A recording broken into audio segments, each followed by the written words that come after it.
When the United States entered the Second World War in December 1941, it possessed an industrial engine of extraordinary potential, but its army was still untested on the grand stage of global conflict. For decades, American military doctrine had been shaped by limited engagements, small expeditionary operations, and interwar budget constraints.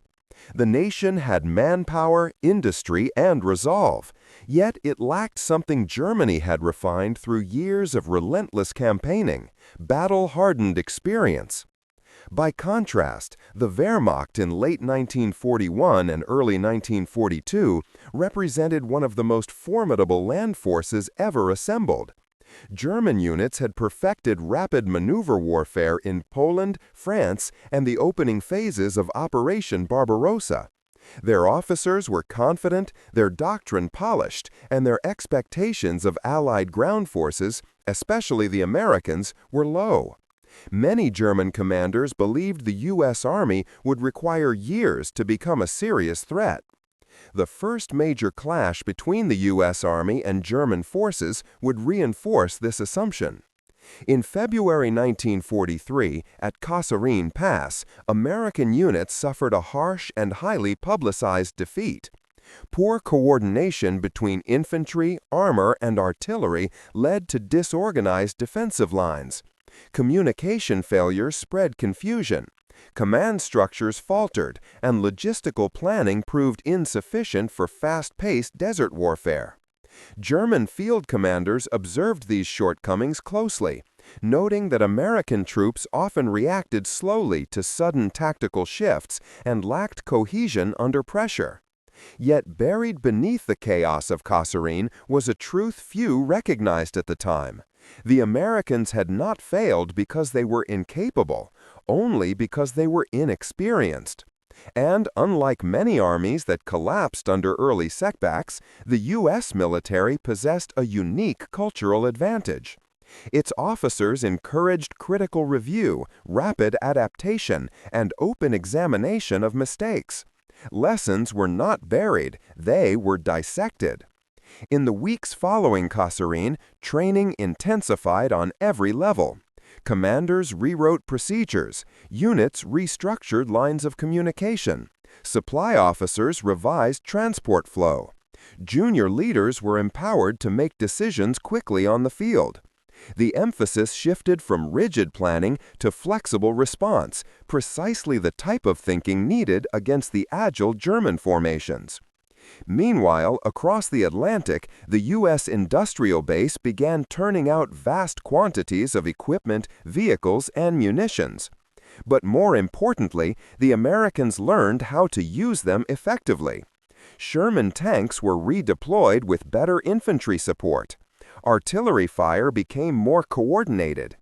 Air-ground cooperation improved dramatically as pilots and officers trained together in combined arms operations.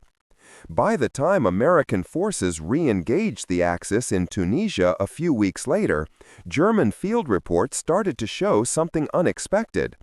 Patrols that once behaved cautiously were now aggressive and calculated. Defensive positions appeared more intelligently placed. Movements once predictable became fluid and adaptive. German commanders accustomed to exploiting Allied hesitations found their probing attacks met with quicker, more organized resistance. This evolution was not yet complete, nor did it immediately turn the tide of the North African campaign. But it signaled a shift, one that German strategists could not ignore. The Americans were moving through a steep learning curve, and they were doing so at a pace rarely seen in military history. Their growth was not linear, it was exponential. Still, North Africa was only the beginning. The true transformation of the U.S. Army would emerge in the months ahead, shaped by new leadership, refined doctrine, and a growing understanding of how to fight a modern mechanized war. As American divisions prepared for the next phase of combat, the German High Command was forced to reassess its assumptions. Because the enemy they would face in Sicily, Italy, and eventually France would not be the inexperienced force from Kasserine Pass. It would be something far more capable, responsive, and dangerous. And that realization formed the foundation for what would come next. The weeks following the Tunisia campaign marked a quiet but profound shift within the American military structure. Senior Allied leaders understood that the United States had the manpower and industry to sustain a long war. But without strong, methodical leadership, those advantages could be squandered. This is where figures like General Dwight D. Eisenhower, General George S. Patton, and General Omar Bradley emerged as defining architects of the modern American fighting force. Eisenhower, responsible for coordinating Allied strategy across vast theaters, pushed relentlessly for unity of command. He recognized that the American Army could not afford internal friction or doctrinal inconsistency. Bradley, analytical and steady, focused on building dependable infantry formations capable of complex operations. And Patton, with his fierce insistence on discipline and speed, transformed demoralized units into cohesive, aggressive forces. Their methods differed, but together they produced a single outcome: an army that learned faster than its enemies anticipated. Training camps in North Africa became laboratories for battlefield adaptation. Units practiced combined arms maneuvers, where tanks, infantry, engineers, and artillery operated in synchronized roles, an approach the Germans had used with devastating success early in the war. American officers studied captured German field manuals. They examined the weaknesses exposed at Kasserine and rewrote doctrine to eliminate them. Even logistical units were restructured to deliver supplies under fluid, fast-moving conditions. Meanwhile, German intelligence officers monitoring American movements noticed a shift in rhythm. Reports sent to Berlin throughout mid-1943 carried a tone that had grown noticeably more cautious. American artillery responses were faster, sometimes arriving within minutes of spotting targets. Infantry formations adjusted their lines without waiting for orders from high command. Armored units maneuvered with confidence that had not existed months before. Yet the most significant improvement was not in firepower or equipment, it was in coordination.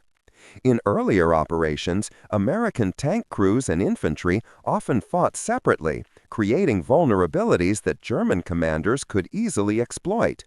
But by the Sicily invasion in July 1943, this pattern had changed.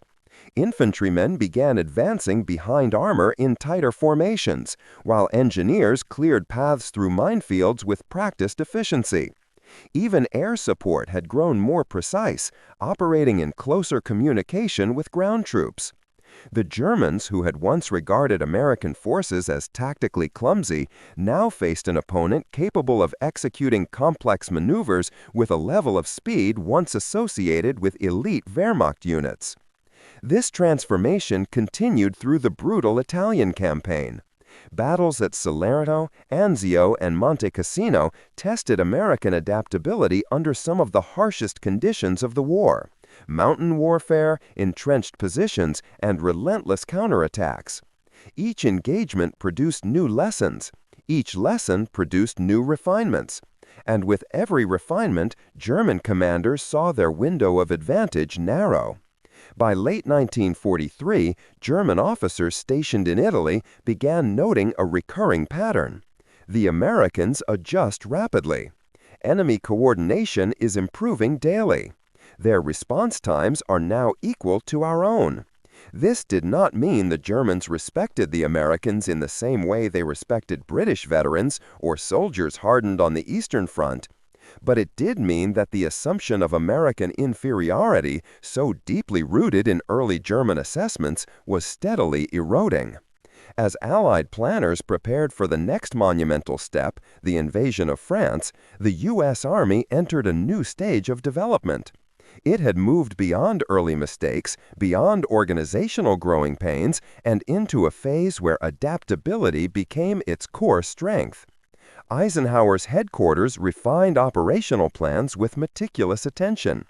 Bradley worked on training divisions destined for Normandy, shaping them into flexible, resilient infantry forces. Armored divisions integrated new tactical patterns, while artillery units perfected the rapid-fire barrages that would later define American battlefield dominance. And German intelligence, watching from afar, began to fear what might happen if this trend continued unchecked. They were facing a rising power, one whose speed of improvement was unlike anything they had encountered before. A power still accelerating. That acceleration created the conditions from which multiple perspectives on the conflict emerged, each revealing why German commanders eventually panicked as the Americans adapted faster than any Axis strategist had expected. For German officers who had spent years fighting experienced foes across Europe, the American soldier in early 1943, German commanders noted this change with unease. A force that learned quickly could not be measured by its initial performance. Once these soldiers absorbed the realities of war, they began to adjust, refine, and respond with growing competence.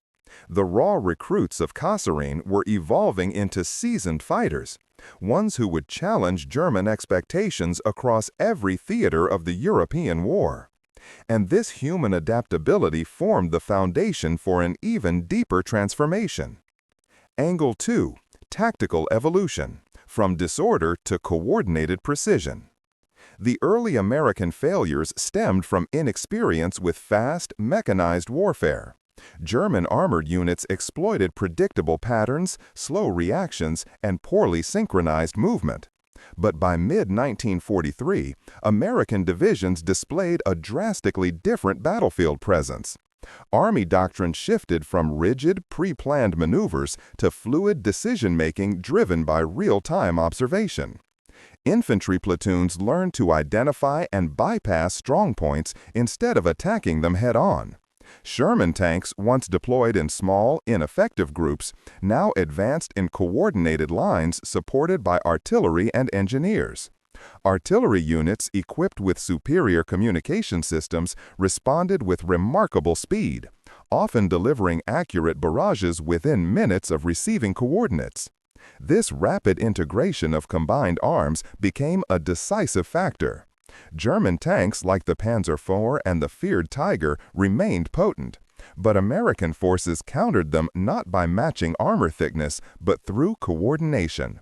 A Tiger tank could dominate a direct duel, but it could not withstand synchronized American artillery, infantry advances, and flanking armor. For the Germans, this shift was troubling. They had expected gradual improvement, not a complete realignment of tactics in a matter of months. And on the fields of Sicily and the mountains of Italy, they witnessed an army that no longer hesitated, no longer moved predictably, and no longer offered easy opportunities for exploitation. This tactical transformation, however, only told part of the story. Angle 3. The enemy's perspective. German miscalculations and rising alarm. From the earliest encounters, German officers believed they understood the American fighting style. Reports described U.S. troops as heavily equipped but lacking battlefield intuition. Commanders assumed that American operations would remain slow, methodical, and vulnerable to rapid counterattacks. But those assumptions began to collapse as 1943 progressed. Field officers in Tunisia, Sicily, and Italy sent increasingly urgent updates to Army Group headquarters.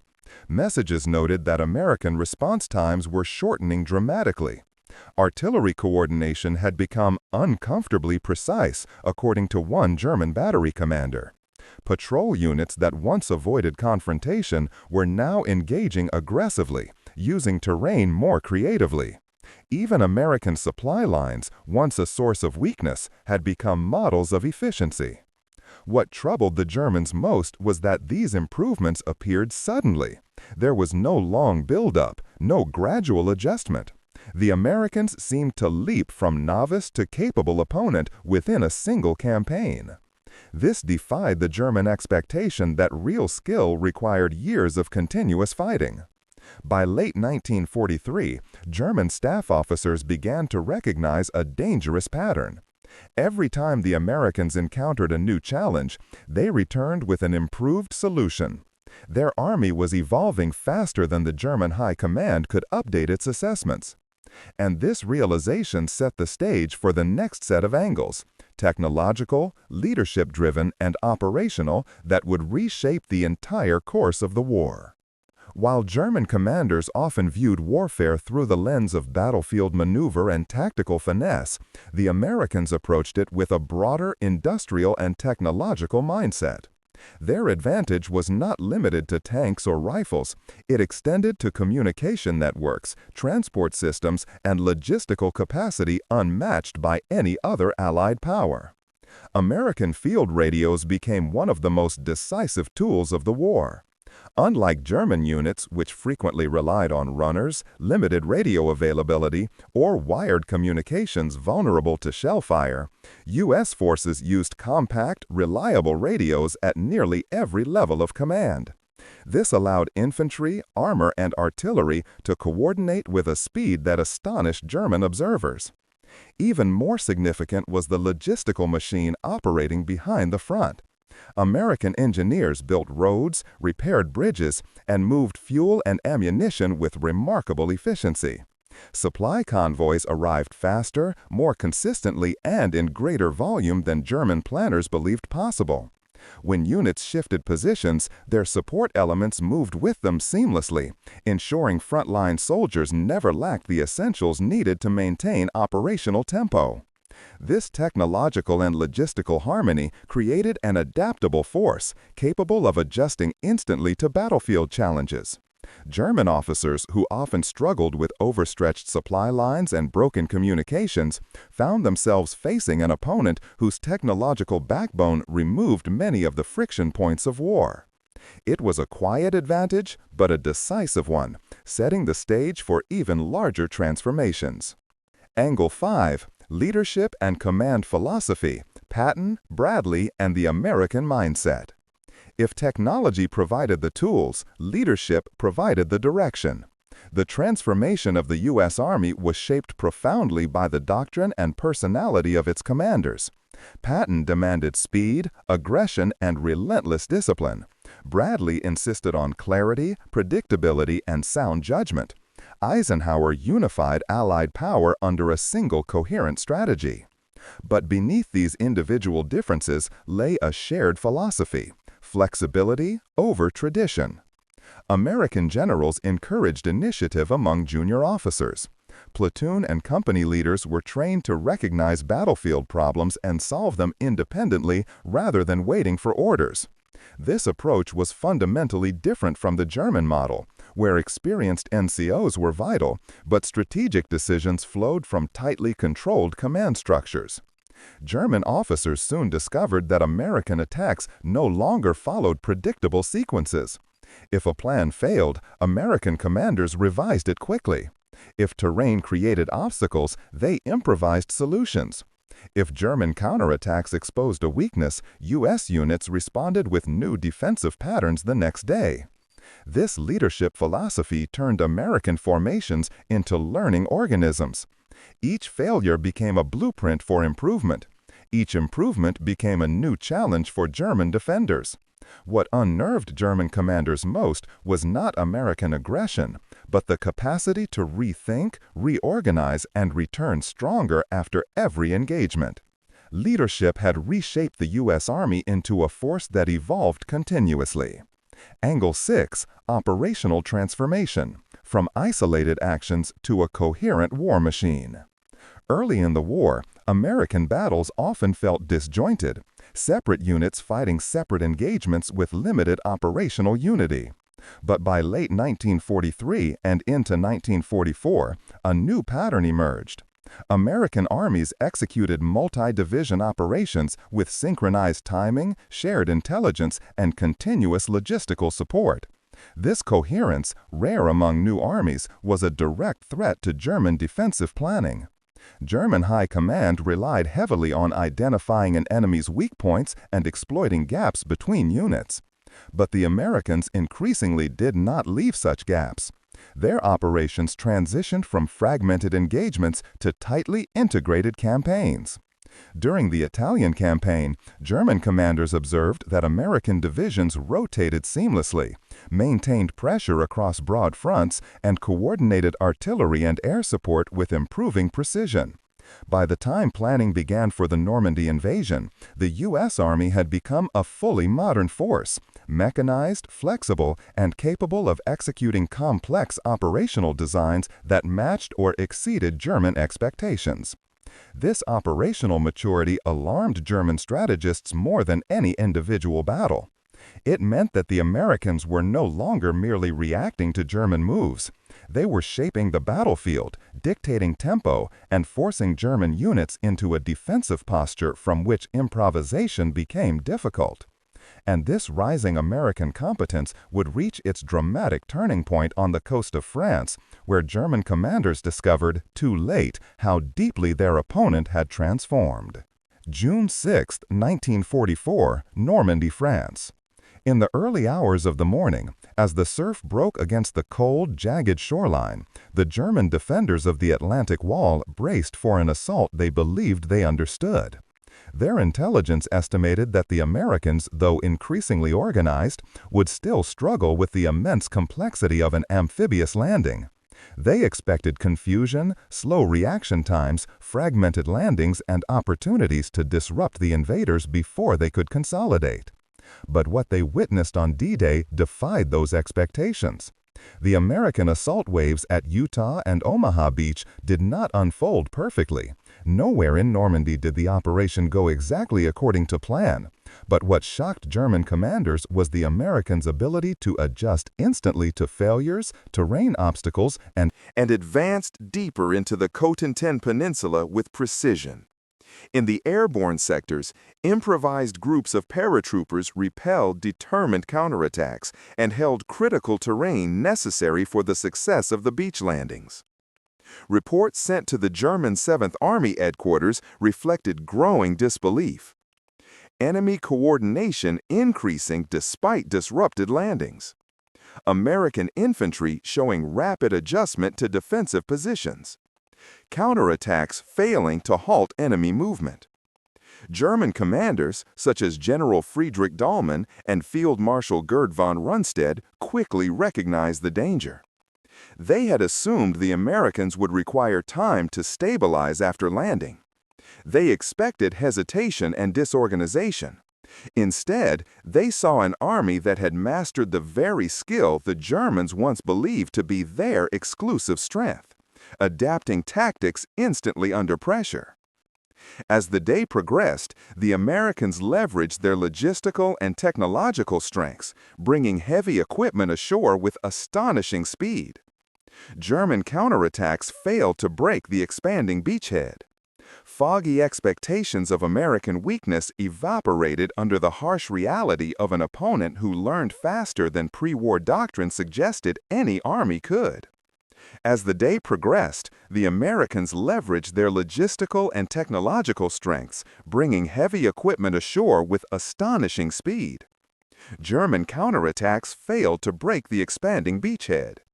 Foggy expectations of American weakness evaporated under the harsh reality of an opponent who learned faster than pre-war doctrine suggested any army could. And as the battle moved inland over the following weeks, this adaptability did not diminish. It intensified. German commanders who had once mocked American inexperience now faced a rapidly evolving war machine, one capable of reconfiguring tactics with every engagement. This mounting pressure and accelerating American improvement would reach its decisive turning point in the battles that followed, where German hopes of containing the Allies collapsed under the weight of an opponent that had surpassed every expectation. In the weeks that followed the landings in Normandy, German commanders began to realize the scale of the challenge before them. What they had initially viewed as a difficult but containable breach along the coast evolved into something far more formidable, a relentlessly adaptive American advance that refined its methods after every engagement. Nowhere was this more evident than in the series of battles that led to the breakout from the beachhead and the collapse of German positions across northern France. The bocage country south of the landing zones presented one of the most difficult terrains in Western Europe. Dense hedgerows, narrow lanes, concealed firing positions, and limited visibility favored defenders and punished attackers. Early American assaults struggled greatly here, confirming German expectations that the Allies would falter in this natural fortress of Normandy. Panzer Grenadier units and elite paratrooper formations exploited every fold of the landscape, delaying American progress with ambushes, minefields, and overlapping fields of fire. But the Americans did not repeat their mistakes for long. Within days, engineers and armored units developed new techniques to breach the bocage. Tanks were fitted with improvised rhino cutters, steel prongs welded to the hulls that allowed them to burst through hedgerows without exposing their flanks. Infantry squads coordinated closely with armor, using smoke, fire support, and flanking movements to neutralize fortified German pockets. German commanders reading the latest intelligence summaries were unsettled by the rapid pace of this innovation. Each American assault became more refined, more synchronized, more effective. This adaptation reached its defining moment with Operation Cobra, launched on July 25, 1944. The operation aimed to break the stalemate in Normandy through a concentrated strike that combined overwhelming air power with fast-moving ground assaults. German intelligence had predicted another slow, grinding offensive. Instead, the Americans executed an operation that shattered the defensive cohesion of several German divisions in a matter of hours. The German 7th Army found itself unable to adjust. American artillery and airstrikes destroyed communication networks, paralyzing German responses. Once the ground attack began, American units advanced with a speed that startled defenders who were accustomed to earlier, slower assaults. The German command struggled to reposition reserves, only to find routes already cut or under attack. Reports flowed into headquarters describing American breakthroughs that seemed to appear simultaneously across multiple sectors. Within 2 days, American forces poured through the breach, expanding the corridor with relentless pressure. German commanders, already depleted by attrition and short on fuel, ammunition, and reinforcements, could not contain the expanding momentum. What had begun as a single breakout soon evolved into a sweeping operational advance across the French countryside. This momentum culminated in the Falaise Pocket, one of the most decisive moments of the Western Front. As American forces advanced from the west and Canadian and Polish units pressed from the north, German formations attempted a desperate retreat. But the Americans adapted again, shifting their lines to intercept columns of German troops and vehicles fleeing the collapsing front. The encirclement tightened day by day, trapping tens of thousands of German soldiers in a shrinking pocket of chaos and destruction. For German commanders observing the collapse, the shock was profound. Months earlier, they had believed they were fighting an inexperienced opponent, clumsy, predictable, and easily manipulated. But by August 1944, they confronted an army that moved with fluid coordination and relentless operational tempo. American infantry pushed forward with confidence. Tank formations advanced with purpose. Artillery units, guided by superior communication, delivered accurate fire with startling consistency. The U.S. Army had become everything German strategists once believed it could never be: fast, flexible, and devastatingly effective. Field Marshal Goethe von Klug and other senior leaders sent increasingly bleak assessments to Berlin. They warned that the Americans were not only outpacing German defenses, they were outthinking them. Every attempt at counterattack or defensive reorganization was met with swift American adjustments. The battlefield dynamic had reversed entirely. German forces were reacting, the Americans dictating tempo. By the time the Falaise Pocket collapsed in late August, the German position in France had unraveled. What remained of their divisions retreated toward the Seine, leaving behind equipment, vehicles, and thousands of prisoners. The Americans pressed on, maintaining momentum that German planners could no longer disrupt. And as the front line shifted toward the borders of the Reich, the panic that first appeared in Tunisia and re-emerged in Normandy became inescapable. German commanders had underestimated not just American firepower, but American adaptability, a trait that now reshaped the fate of the war in Western Europe. This dramatic turning point set the stage for the consequences that followed, consequences that would reshape military thinking on both sides of the conflict. The collapse of German defenses in France during the summer of 1944 sent ripples of alarm throughout the upper echelons of the Wehrmacht. What had begun months earlier as scattered observations about improved American discipline had now evolved into a stark, undeniable reality. The U.S. Army had become one of the most effective fighting forces on the European continent. And the speed of this transformation caught German commanders entirely off guard. In the aftermath of the Normandy breakout, German intelligence departments undertook a series of assessments aimed at understanding where their predictions had failed. Reports from the Western Front consistently described the same pattern. American formations moved faster, responded quicker, and coordinated more effectively than German analysts had believed possible. Their logistical services, once dismissed as cumbersome, sustained operations across rapidly shifting front lines with a consistency that German supply officers could only envy. The German 7th Army and 5th Panzer Army documented these observations in lengthy post-action summaries. They noted that American attacks no longer followed predictable patterns. Fire missions shifted fluidly as infantry maneuvered through villages, orchards, and forests. Tank units displayed an ability to change direction mid-assault without confusion among supporting elements. Air support arrived not only at scheduled times, but dynamically, altering targets in response to unfolding events. Several German commanders admitted openly that the Americans had mastered the art of combined arms warfare. This had once been the hallmark of German tactical superiority, refined in the early war years and executed with devastating efficiency in France and the Soviet Union. Now, however, the Americans were matching and in some cases surpassing the Wehrmacht's ability to integrate infantry, armor, artillery, and air power into a unified battlefield rhythm. Another alarming factor was the Americans' ability to recover quickly from setbacks. During the initial fighting in Normandy's hedgerows, and as German forces retreated toward their own borders, a deeper question emerged, one that would define the second half of the Allied campaign. What would happen when this newly transformed American army confronted the defenses of the Reich itself? The answer to that question shaped the next phase of the war.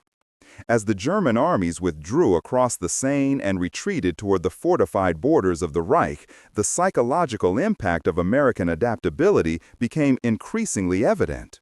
German soldiers, once confident in their tactical superiority, now faced an opponent whose pace of operational learning disrupted long-standing assumptions about the nature of modern warfare. Each attempted countermeasure was met by a new American response, often within days, sometimes within hours. This shifting dynamic demoralized units already weakened by months of relentless fighting. German formations that had previously held together through discipline and cohesion began to fracture under the strain of continuous retreat. Battalion leaders reported growing exhaustion among their men. Divisions that once boasted elite status were reduced to improvised battle groups, held together by dwindling numbers and increasingly desperate orders from above. Meanwhile, the Americans pushed forward with a consistency that German planners struggled to understand. Even after rapid advances, U.S. forces displayed an extraordinary capacity to sustain momentum. Their logistical machinery, now operating at its full wartime potential, delivered fuel, ammunition, and reinforcements along extended supply lines that stretched across hundreds of kilometers. German commanders, who often paused operations due to shortages, watched with disbelief as American mechanized columns advanced day after day without interruption. The psychological effect on German high command was profound. Internal communications from the period reveal a marked shift in tone. What had once been confident analysis became cautious, then anxious, and finally alarmed. Even veteran officers acknowledged that the Americans were no longer the inexperienced force they had encountered in North Africa. They had become a fully modern army, one capable not only of matching German tactics, but of exceeding them through industrial strength, organizational resilience, and rapid adaptation. This adaptability played a significant role in the battles that followed. During the liberation of Belgium and the Netherlands, American units maneuvered with increasing precision, coordinating their movements with British, Canadian, and Free French forces. German defensive lines, hastily constructed and chronically undersupplied, struggled to hold against the combined pressure. Every time the Americans encountered a new obstacle, river crossings, entrenched positions, armored counterattacks, their response displayed a level of cohesion that seemed to grow stronger the deeper they pushed into occupied territory. Yet the clearest demonstration of American transformation came during Germany's final major offensive in the West, the Battle of the Bulge in December 1944. German High Command hoped that a surprise attack through the Ardennes would shatter Allied lines, exploit gaps between American units, and force the Western Allies into negotiations. But even in the opening hours of this carefully planned German assault, American adaptability again altered the outcome. Small groups of U.S. soldiers held key road junctions against overwhelming odds. Retreating units quickly reorganized into defensive pockets. Commanders improvised new lines of resistance, buying time for reinforcements to arrive. Within days, the Americans stabilized their positions, and by the end of the month, they had reversed the offensive entirely. German commanders recognized with bitter clarity that the very weaknesses they believed would doom the Americans, lack of experience, untested leadership, tactical inconsistency, had transformed into strengths through relentless adaptation over the preceding 2 years. By early 1945, as American forces crossed the Rhine and advanced into the heart of Germany, the panic that had once flickered within German reports grew into a sober acceptance. The U.S. Army had evolved beyond anything German strategists had anticipated. It had become a force defined not by its early missteps, but by its ability to learn from them with extraordinary speed. This evolution reshaped the course of the war and left a profound legacy that would influence military doctrine for decades to come. And it leads naturally to the final question, the meaning of this transformation not just for the war, but for the future of global conflict. In the final accounting of the Second World War, historians often focus on the industrial scale of American production, the thousands of ships, vehicles, and aircraft that helped turn the tide against the Axis. Yet beneath the material strength lay something far more consequential, a national capacity for adaptation. It was this trait that transformed an inexperienced army into a force capable of challenging and ultimately surpassing the battlefield prowess of the Wehrmacht. For German commanders who had witnessed the early missteps of American units, the rapid evolution of U.S. tactics came as a profound shock. Their assessments, shaped by years of dominance in Europe, had not prepared them for an opponent able to learn so quickly under fire. They absorbed every lesson the war offered, every failure, every setback, every costly engagement, and re-emerged stronger each time. This cycle of challenge and improvement reshaped the Western Front and altered the trajectory of the conflict. The story of American adaptation in World War II is not merely a tale of military innovation. It is a reminder of how organizations, nations, and individuals respond to crisis.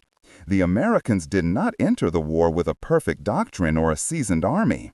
They cultivated those qualities under extraordinary pressure, driven by a spirit of experimentation, resilience, and collaboration that turned adversity into opportunity. For the Germans, the panic that emerged in their reports and analyses reflected more than battlefield frustration. It marked the recognition of a fundamental shift in the balance of the war. They were no longer facing an untested adversary. They were facing a dynamic, learning force whose momentum grew with each passing month. As the guns fell silent in 1945, the lessons of adaptability echoed far beyond the battlefields of Europe. They shaped post-war strategy, influenced global doctrine, and established a model for how modern armies prepare for the uncertain challenges ahead. And in this evolution, born from hardship, refined through relentless effort, the American Army defined a legacy that would endure long after the war had ended.